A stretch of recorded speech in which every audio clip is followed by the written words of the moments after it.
Good morning, children. I am your English teacher. Today we'll be starting with the footprints without feet. I'll continue my chapter here. Children, in the previous class we have learnt about Mr. Griffin. See, what he did was he came in search of a house and he took a house with Mrs. Hall and he was staying there. So one day, the landlord's wife, Mrs. Hall, accepted that her new guest was a strange scientist and she was ready to excuse his temper and habits as he had paid her in advance. Then the time came when his money was over and he had no ready cash available for further payment. So what he did is, he had to pretend that he was waiting for a check which could arrive at any moment. Then something really strange happened. The clergyman and his wife were awakened by some noises in their study room. When they were coming downstairs, they could hear the sound of money being taken away from the clergyman's desk.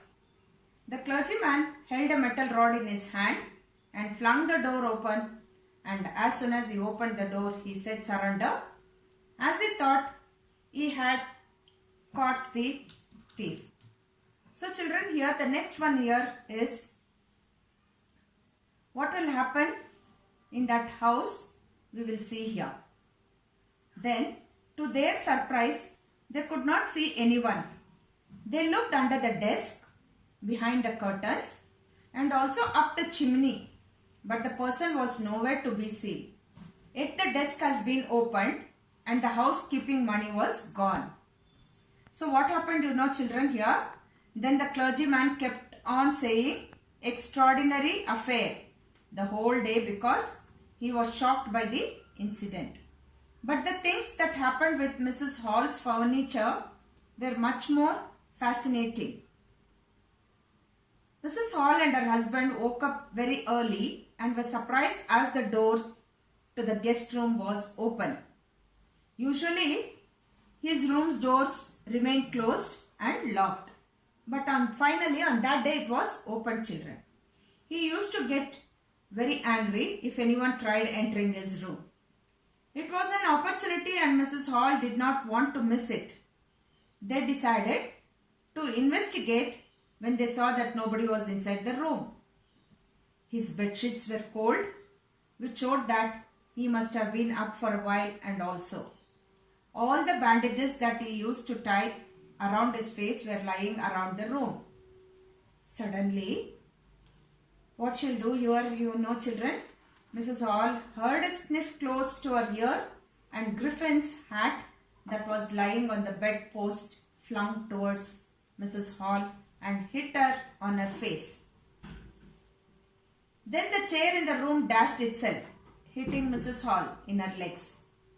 As they got scared, Mrs. Hall and her husband were going out of the room when the chair closed the door and suddenly a sound of slamming the door locking were heard. This terrorized Mrs. Hall and she was about to fall down from the stairs.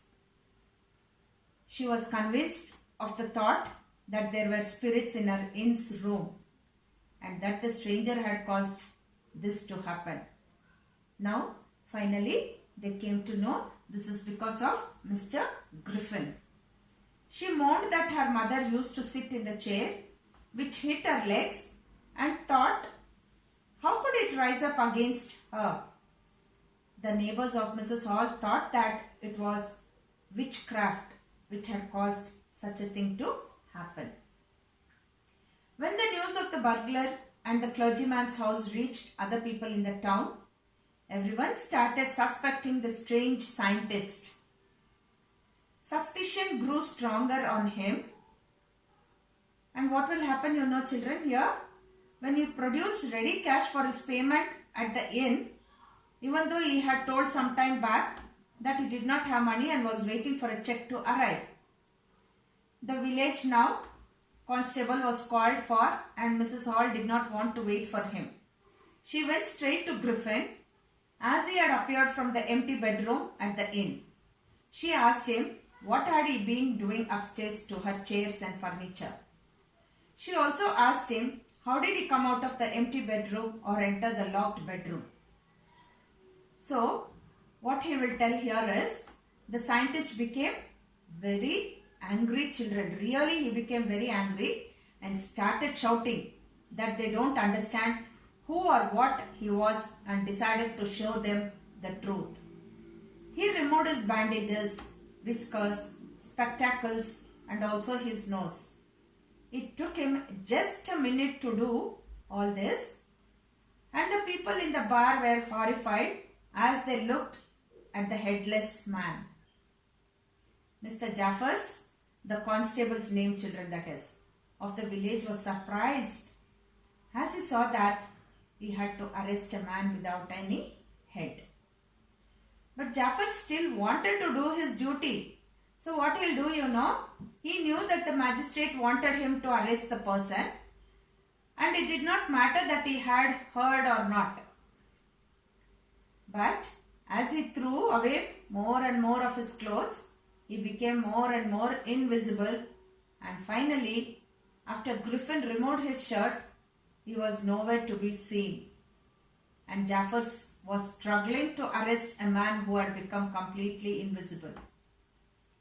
People who tried helping Jaffers were also struggling as they were hit by blows from nowhere. And suddenly, children, what will happen here is, as Jaffers made his last attempt he will make to catch hold of the invisible man, he was knocked unconscious by his invisible man. Everybody was shouting, "Hold him," repeatedly. But Griffin had set himself free from them and nobody could understand how to catch him.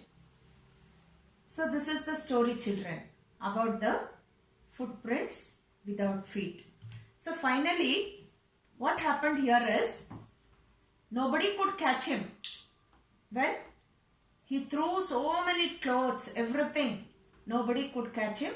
And now Mr. Jaffer, the constable, was also worried because now the magistrate will tell him to arrest, but he was unable to catch him. So this was the story of the footprint without feet, children.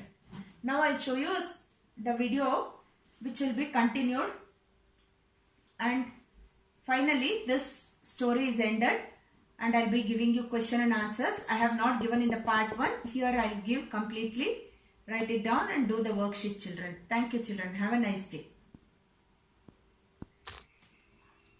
And his wife was surprised to see their guest's door open. Usually, Griffin kept it closed and became extremely angry at any interruptions. Today, however, the room was open and empty. The couple decided that it was the perfect time to spy on their guest. However, as they entered the room, they heard a sniff from behind him. Then a hat flew at Mrs. Hall. Finally, the bedroom chair flew from its place and rushed forward to attack the couple. Terrified, Mrs. Hall and her husband ran out of the hall. Mrs. Hall was convinced that the room was haunted. The couple, however, felt that their guest was somehow responsible. Then, the couple heard news of the robbery at the clergyman's house. The very same day, Griffin gave them some money. The couple was suspicious and believed Griffin was the thief. So they called the constable and went to their guest's room. When they confronted Griffin, he was angry. Furiously, he took off his bandages. The couple was horrified to see no head on his shoulder. Just then, Mr. Jaffers, the constable, arrived.